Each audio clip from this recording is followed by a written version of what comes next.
So I live in Alberta, Canada, which is governed by a socialist party called the NDP, who just passed a bill into law that would make it illegal for anyone working at a school to inform a parent that one of their children has joined a group called a GSA, which for now stands for a gay-straight alliance. If you're like me, you probably think that this is a drastic measure.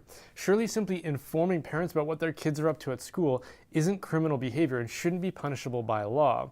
The government, however, insists that this is necessary to protect vulnerable students from being outed by teachers or their schools.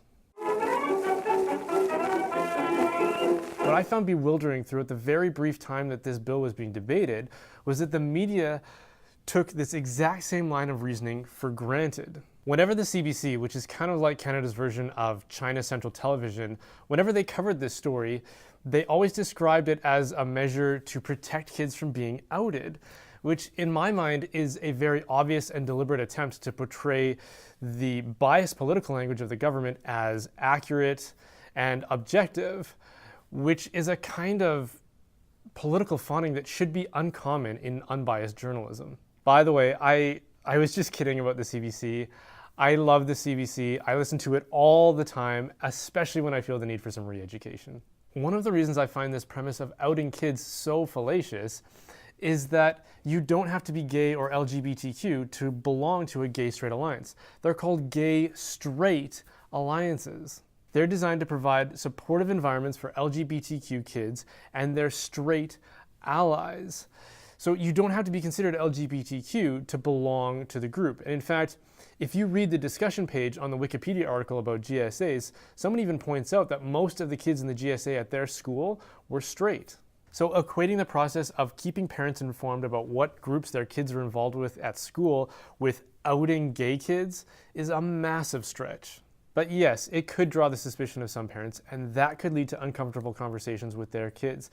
But honestly, it's a big leap to go from saying you want to help kids avoid uncomfortable conversations with their parents to passing a bill that creates an atmosphere of clandestine activity where students and teachers act as agents of espionage against the authority of parents. Here's the thing. Minors don't have the right to publicly join political activist organizations, which is how GSAs describe themselves on their own websites, without the knowledge of their parents. And the fact that a political party is using the full force of law to create an environment in which an ideology that aligns with their own can be promoted to teens in secret strikes me as Machiavellian at best. So you might be asking, but what about students who might suffer abuse if their parents found out that they had joined a group like this? Well, if a child lives in a home in which their parents would abuse them for being gay or otherwise, then the very sad fact is they live in an abusive home. It's not like these kids live in homes with perfectly loving parents who suddenly transform into despotic tormentors the moment they find out their kids joined a GSA. And if that's what legislators are trying to avoid, then they need to extract their heads from their asymmetric ideologies. If certain kids are at risk of abuse for joining GSAs, then those kids live in abusive homes. And there's nothing in this legislation that will protect them from that environment. They're probably just as likely to be abused for bringing home bad grades on a report card, and outlawing the reporting of grades to parents doesn't make any more sense than this law does. This new law doesn't do anything to protect kids in abusive homes.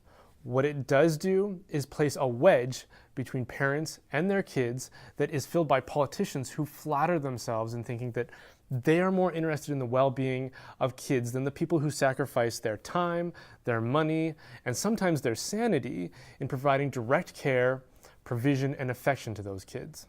To me, it's incredibly arrogant that these politicians can assume that kids are safe with them and their policies, but not safe with their own parents. Thank you guys for watching that.